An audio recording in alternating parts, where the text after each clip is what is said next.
What I find most striking in not only today's gospel, but in the entire life of Jesus Christ, is just how absolutely intentional he is about everything that he is doing. Even at the moment of death. I am going away, but I will come back for you. I'm going to prepare a place for you, but I will come back. Remain with me as I remain in you. Even at the moment of his death, he's in complete control of himself. Absolutely intentional about what he's going to do. Nothing ever just happens to Jesus Christ in the Gospels. Even at the moment of his crucifixion, everything is intentional. And it made me think of a saying that every man is the actor of his own ideal. Every man is the actor of his own ideal. Meaning, you really want to know what's inside of somebody. Don't pay attention so much to what they say, but rather what they do. Even more so, don't be so quick to believe what I say about myself, who I am, but rather look at how I act. What are my habits?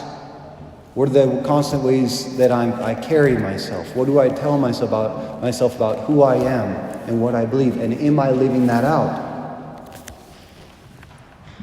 For example, everyone here right now, so 90% of the people in America will say that they believe in Jesus Christ. But the manifestation of the ideal of your faith is expressing itself in the fact that churches open up and the first thing you do is come back, right? Or people are watching it at home. It's like my faith isn't just something I say, it's something I'm living in the moment. Right? And women are very perceptive to this. So if a man tells a woman that he loves her, but he doesn't live that out in his intentions, in his actions, she'll immediately call it out because there's a discrepancy between what he says and how he's living in himself.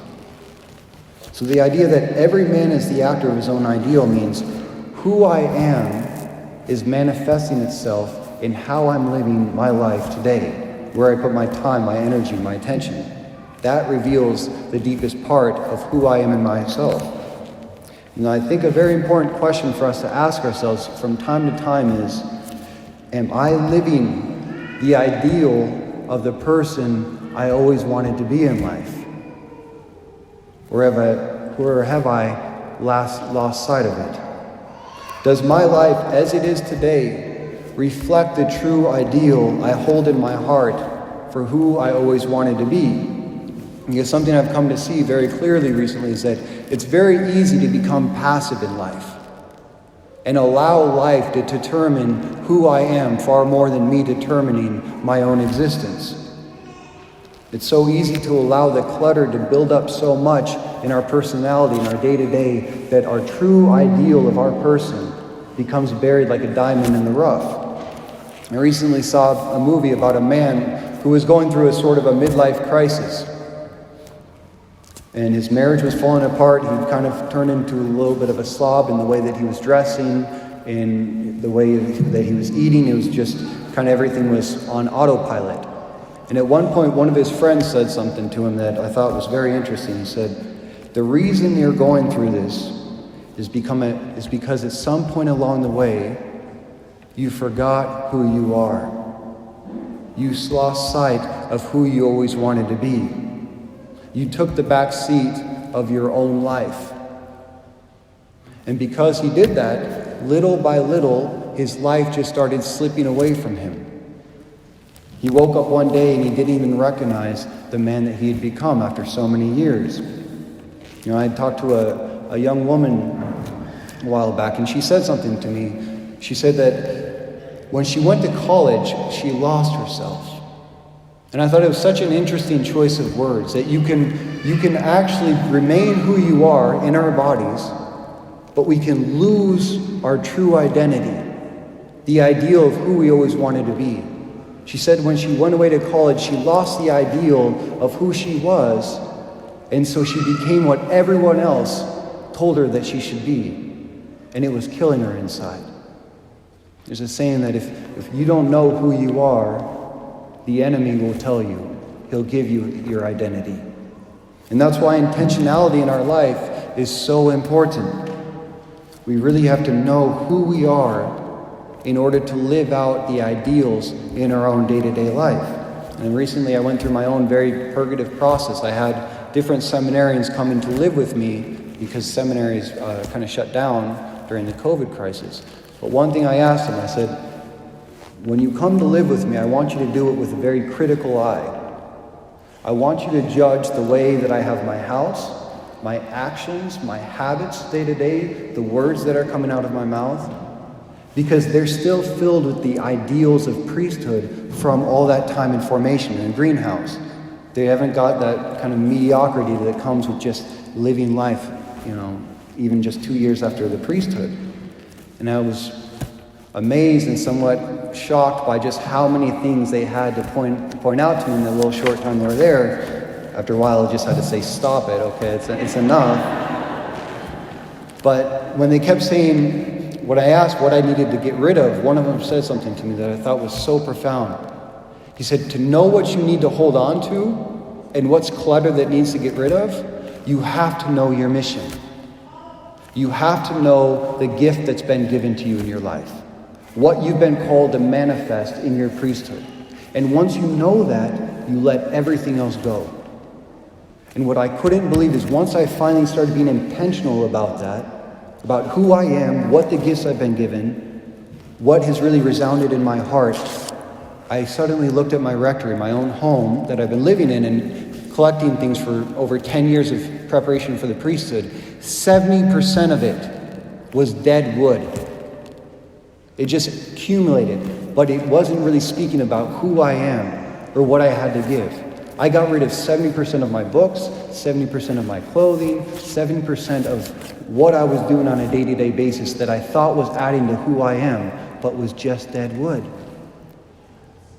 Once you know your purpose, who you are, the gift that you've been given in life, the ideal of what you're supposed to be, then you can look at your life with a whole new intentionality of what can go away, what's just cluttering my life at this point. And that's what we do with spring cleaning, right? Every year we look at our house, and spring cleaning essentially is, what are the things that I'm actually using that I need in my life, in my home? And what's all the clutter that's just taking up space? And once we go and look at our house with that intention, it's so easy to just purge everything else. The thing is, we have to do that with our lives over and over again. How much of my personality, of what I say and what I do is really reflective of the ideal of who I always wanted to be? And how much of it has just been clutter that's built up over time? I thought that was fascinating when we're doing a novena to Our Lady of Fatima, right? Because Wednesday's going to be the anniversary of Our Lady of Fatima. And something that Mary said when she appeared to the three shepherd children in 1917, she said, unless you do penance, a great chastisement will come upon you. And Lucia was kind of daunted by this, because when we think penance, the first thing we always think of is fasting and scourging ourselves and all these crazy means of asceticism, and it's always very scary. It's a hard thing to go down. But what Mary said to her was so interesting. She said, because Lucy asked, what kind of penance does the Lord seek? And Christ said to her, the penance that I seek is to know your vocation and to live according to it in the highest possible way.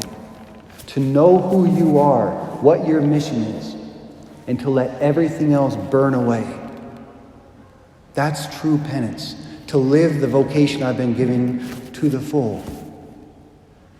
But to do that, I have to know who I am. And there's such a deep truth in the fact that if you do not do penance, a great chastisement will come upon you. That's true both on an individual existential level, but it's also true on a global level.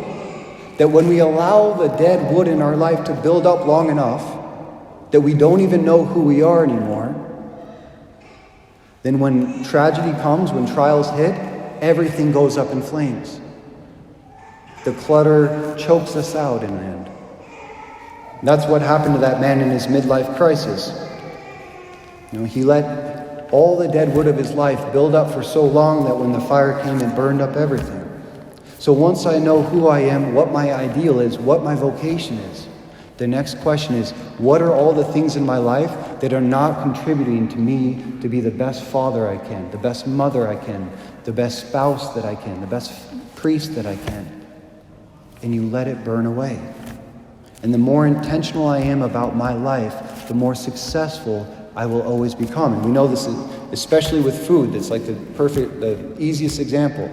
We know that when you go on a diet, what you're doing is you're regulating, you're being intentional about everything that enters into my body. And you let everything else just burn away. But what happens when you lose sight about it? The food just keeps entering into you. You just let food happen to you. And little by little, everything accumulates. It's got to be that way with everything in our lives. How often I look at my phone. How often I look at social media. What kind of shows I'm allowing myself to watch in movies. Is it just happening to me? Or am I intentional about everything that I'm doing? And it's most important in our relationships. And this is, I think, where marriages have the most problems. In the beginning, every relationship is so beautiful, primarily because it's intentional.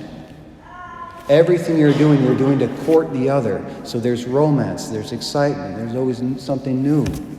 But once you've been together long enough, it's easy to just lose sight of that and just start floating with life. Just day to day to day.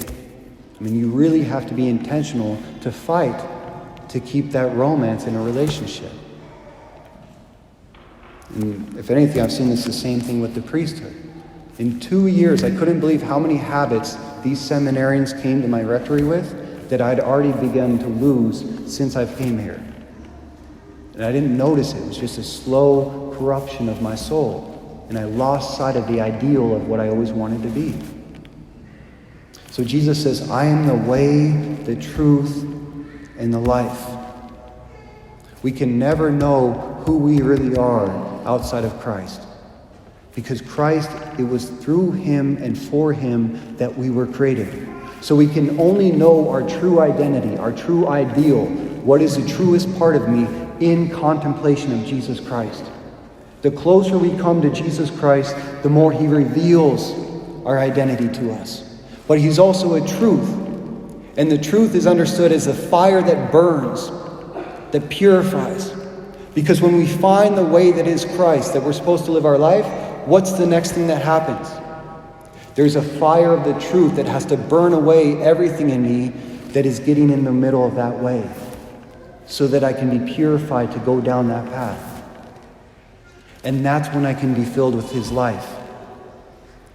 Again, coming back to the diet, we know that when you eat bad food that's not healthy for you, what do you feel like afterwards?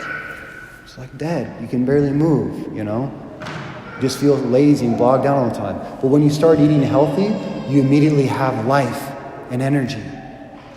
So that's how you can know if you're living according to the ideal of who you're supposed to be. It will fill you with life, with hope, with joy, with optimism. It will make you fall in love with your life in a whole new way.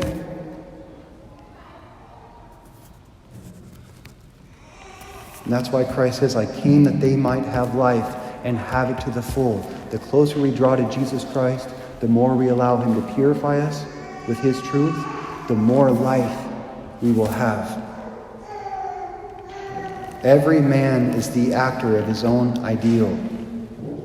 The question for us is who I am today, reflective of the deepest ideals I've always carried for who I wanted to be.